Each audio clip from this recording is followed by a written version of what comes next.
नमस्कार विद्यार्थी मित्रांनो, सीपी मुंबई पोलीस भरती 2024 तर पहा सीपी मुंबईचं ग्राउंड या ठिकाणी मुंबईला चालू आहे। तर एका दिवशी जवळपास 3000 मुलांचं या ठिकाणी ग्राउंड होत आहे। तर आज 14 ऑगस्टला जे आहे सीपी मुंबईचं ग्राउंड झालं, भरती झाली। तर या ठिकाणी जे बॅच आहे तर कोणती बॅच या ठिकाणी सांगून देतो। एक सकाळी 5 वाजताची बॅच आहे, एक सकाळी 7 वाजताची बॅच आहे, एक 9 वाजताचे, 11चे एक, आणि एक दुपारची 2चे आणि एक 5चे। तर अशा बॅच या ठिकाणी पाडलेल्या आहे। तर तुम्हाला कोणत्या बॅचमध्ये या ठिकाणी धावायचं आहे, म्हणजे या ठिकाणी तुमचा रिपोर्टिंग टाइम कितीचा असेल, तर तुम्हाला किती वाजता या ठिकाणी रांगेत लागायचं आहे, तर संपूर्ण माहिती तुम्हाला सांगणार आहे। आणि या ठिकाणी हाईट किती घेत आहे, त्याचबरोबर या ठिकाणी डॉक्युमेंट कोणकोणते लागत आहे, त्याचबरोबर सर्वात अगोदर पहिला कोणता इव्हेंट घेतला जात आहे, दुसरा इव्हेंट कोणता घेतला जात आहे, त्याचबरोबर मुलं या ठिकाणी कोणकोणत्या चुका करत आहे ज्या की तुम्हाला या ठिकाणी करायचे नाही आहे, त्याचबरोबर तुम्हाला या ठिकाणी शूजवर धावायचं आहे की बिना शूजचं धावायचं आहे, तर याबद्दल सुद्धा आपण बोलणार आहे। त्याचबरोबर या ठिकाणी जे विद्यार्थी मित्रांनो भरतीला येताना तुम्हाला कोणकोणत्या गोष्टी लक्ष ठेवायचं, कोणकोणत्या चुकांनी करायच्या आहे, संपूर्ण माहिती सांगणार आहे। तर आज ग्राउंड कशा प्रकारे झालं, 1600 मीटरला मुलांना मार्क्स किती पडत आहे, ठीक आहे। तर संपूर्ण माहिती तुम्हाला आजच्या व्हिडिओच्या माध्यमातून सांगणार आहे की सीपी मुंबईचं ग्राउंड 14 ऑगस्टला कशा प्रकारे झाले याबद्दल। तर आजचा व्हिडिओ खूप महत्त्वाचा होणार आहे, व्हिडिओ शेवटपर्यंत बघा आणि व्हिडिओला आताच लाईक करा। नमस्कार विद्यार्थी मित्रांनो, माझी नोकरी कॉर्नर यूट्यूब चॅनलवर तुमचं सर्वांचं सहर्ष स्वागत आहे। तर मित्रांनो, व्हिडिओचा थंबनेल बघून तुमच्या लक्षात आलं असेल की आपला व्हिडिओ कोणत्या टॉपिकवर होणार आहे। व्हिडिओ सुरू करण्याच्या आधी आपल्या यूट्यूब चॅनलला सबस्क्राईब करा, जेणेकरून प्रत्येक भरतीचे अपडेट तुमच्यापर्यंत सर्वात आधी पोहोचेल आणि जास्त करून सीपी मुंबई पोलीस भरतीच्या रिलेटेड जास्त व्हिडिओ आपल्या चॅनलवर अपलोड करत असतो। तर पहा विद्यार्थी मित्रांनो, आज ज्या विद्यार्थ्यांचा ग्राउंड सकाळी 5 वाजता ज्यांचा रिपोर्टिंग टाईम होता ते मुलं सकाळी 4 वाजतापासून रांगेमध्ये लागत आहे किंवा मग सकाळी 5:30 वाजतापासून रांगत आहे। म्हणजे तुम्हाला सांगायचं एवढंच की जे सकाळी 5ची बॅच आहे, 7ची बॅच आहे, 9ची बॅच आहे, ह्या 3 बॅचा म्हणजे ते एकत्रित घेत आहे। जर समजा ह्या 3 बॅचचे जर पूर्व सकाळी 5 वाजता जरी रांगेमध्ये लागले तरी सुद्धा त्यांना घेतलं जात आहे। म्हणजे एका दमान 3-3 बॅच या ठिकाणी होत आहे। 11चा जर कोणाचा असेल तर तुम्हाला 1-2 घंटे अगोदर या ठिकाणी जायचं आहे, ठीक आहे। आणि ग्राउंड जे विद्यार्थी मित्रांनो एकदम फास्टमध्ये या ठिकाणी होत आहे। तर सर्वात अगोदर काय होतं की विद्यार्थ्यांना त्या ठिकाणी गेटच्या अंदर त्या ठिकाणी एंट्री दिल्या जात आहे, ठीक आहे। एंट्री द्यायच्या वेळेस त्या ठिकाणी डॉक्युमेंट ते फक्त हॉल तिकीट पाहायचं फक्त, ठीक आहे। हॉल तिकीट पाहिल्यानंतर आणखीन मुलांना गेटच्या आणखीन त्या ग्राउंडमध्ये नेत आहे आणि त्या ठिकाणी बसून ठेवलं जात आहे मुलांना। आणि सर्वात अगोदर त्या ठिकाणी काय होतं की हॉल तिकीट ते व्हेरिफिकेशन करते आणि तुम्हाला डॉक्युमेंट कोणते न्यायचे सीपी मुंबई पोलीस भरतीला, तर या ठिकाणी फक्त हॉल तिकीट लागत आहे, आधार कार्ड लागत आहे, 2 फोटो लागत आहे, बस एवढे 3च डॉक्युमेंट लागते।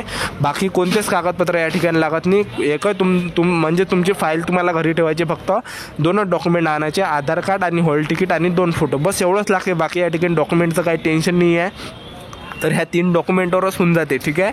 तर हे झाल्यानंतर मुलांना त्या ठिकाणी आणखीन म्हणजे या ठिकाणी मुलांना बसून ठेवलं जात आहे। म्हणजे जे मुलं एकदम लास्टमध्ये लागणार आहे त्यांना थोडा टाईम लागणार आहे, ठीक आहे। आणि जे मुलं सगळ्यात समोर राहणार आहे त्यांचं ग्राउंड लवकरच होणार आहे या ठिकाणी, ठीक आहे। तर ह्या गोष्टीचं लक्ष ठेवा। तुम्हाला जेवढा लवकर ग्राउंड करायचं असेल तेवढा लवकर तुम्हाला समोर लागायचे आहे, जेवढं तुमचं लेट करायचं असेल तर लेट तुम्हाला या ठिकाणी सर्वात शेवट लागायचं आहे। तर सर्वात अगोदर जे या ठिकाणी काय होतं की मुलांना या ठिकाणी बसून ठेवलं जात आहे। बसून ठेवल्यानंतर त्या ठिकाणी काय होतं विद्यार्थी मित्रांनो की त्या ठिकाणी सर्वात अगोदर जे आहे त्या ठिकाणी जे डॉक्युमेंट व्हेरिफिकेशनच्या वेळेस फक्त हॉल तिकीट व्हेरिफिकेशन करते एकदम फास्टमध्ये, जास्त त्या ठिकाणी थांबायचं काम नाही। बॅग वगैरे त्या ठिकाणी बॅगा ठेवण्याची व्यवस्था आहे त्या ठिकाणी।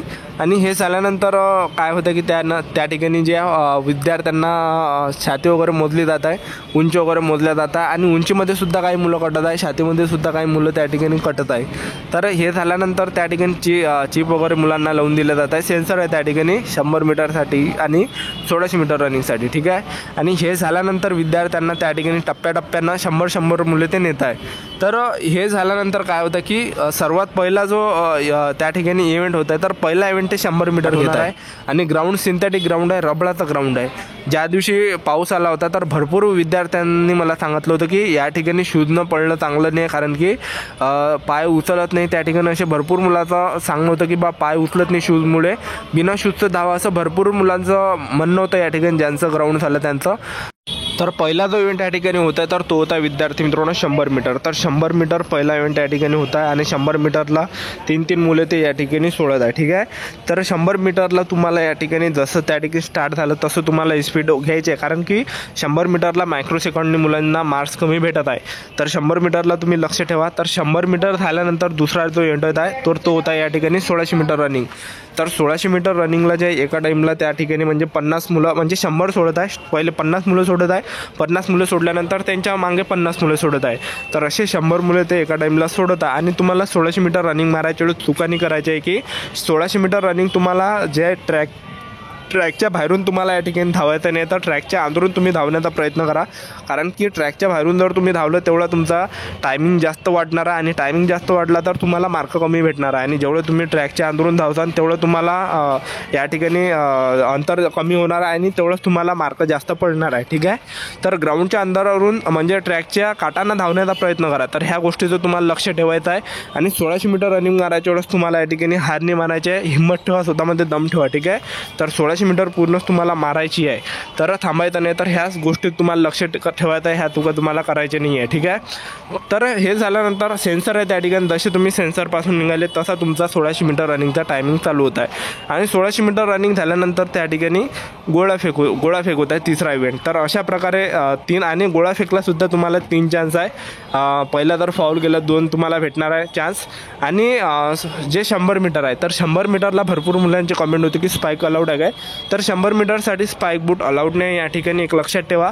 तर 100 मीटरला स्पाईक अलाउड नाही आहे. ठीक आहे. तर ह्या गोष्टीचं लक्ष ठेवायचं आहे. तर अशा प्रकारे जे CP मुंबईचं या ठिकाणी ग्राउंड होत आहे, एका दिवशी 3-3 हजार मुलं या ठिकाणी जातात आणि एकदम फास्ट प्रोसेस आहे. जशी मागच्या वर्षीपेक्षा जे यावर्षी जे विद्यार्थी मित्रांनो प्रोसेस आहे एकदम फास्ट या ठिकाणी प्रोसेस करण्यात आलेली आहे. ठीक आहे. तर जे पण विद्यार्थी गावावरून येत असाल तर तुम्हाला एकच सांगतो की गावावरून जे पण विद्यार्थी येत असाल तर चादर वगैरे तुम्ही आणा, कारण की या ठिकाणी झोपायला लागतेच एखादे दिवस. तर या ठिकाणी राहण्याची वगैरे व्यवस्था केलेली आहे, तर तुम्ही चादर वगैरे आणा, डब्बा वगैरे सुद्धा आणा, कारण की जेवणाची व्यवस्था या ठिकाणी नाही आहे. तर डब्बा तुम्ही घरून आणाच आणा या ठिकाणी, कारण की लांबचा प्रवास आणि महाराष्ट्रातील खेड्यापाड्यातले मुलं या ठिकाणी जास्त आहे. ठीक आहे. तर एका दिवशी 3-3 हजार मुलं येतात आणि या ठिकाणी राहण्याची व्यवस्थासुद्धा जी आहे केलेली आहे. जर तुमचं ग्राउंड CP मुंबई घाटकोपरला असेल तर घाटकोपरमध्ये राहण्याची व्यवस्था करण्यात आलेली आहे. ठीक आहे. आणि याबद्दल आपण व्हिडिओसुद्धा टाकलेला आहे, तर तो व्हिडिओ ज्यांनीसुद्धा बघितला नसेल तर बघा. तर अशा प्रकारे जे ग्राउंड होतं आहे, पहिला इव्हेंट झाल्यानंतर थोडा ब्रेक भेटत आहे, ब्रेक झाल्यानंतर जास्त पण ब्रेक नाही भेटत आहे, एकदम फास्टमध्ये होत आहे. ठीक आहे.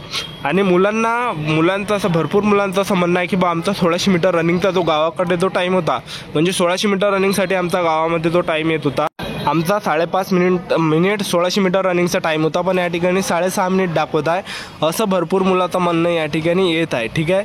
तर भरपूर मुलांना या ठिकाणी कमी मार्क्स पडले आहे. तर मी भरपूर मुलांना म्हटलं की इंटरव्ह्यू द्या, तर भरपूर मुलांनी इंटरव्ह्यू दिला नाही, कारण की मुलं नाराज झालेले आहे या ठिकाणी, त्यामुळे भरपूर मुलं या ठिकाणी इंटरव्ह्यू देत नाही आहेत. नाहीतर मी इंटरव्ह्यूचे व्हिडिओसुद्धा टाकले असते. मी खूप मुलांना या ठिकाणी विचारलं की इंटरव्ह्यू द्या, पण भरपूर मुलांनी दिली नाही. ठीक आहे. तर अशा प्रकारे जे ग्राउंड झालं CP मुंबईचं, तर ही होती संपूर्ण महत्त्वाची माहिती. आपलं यूट्यूब चॅनल सबस्क्राईब करून ठेवा, वेळोवेळी अपडेट तुम्हाला देत राहणार. आजच्यासाठी इथंच थांबतो. भेटूया नेक्स्ट व्हिडिओमध्ये. जय हिंद, जय भारत.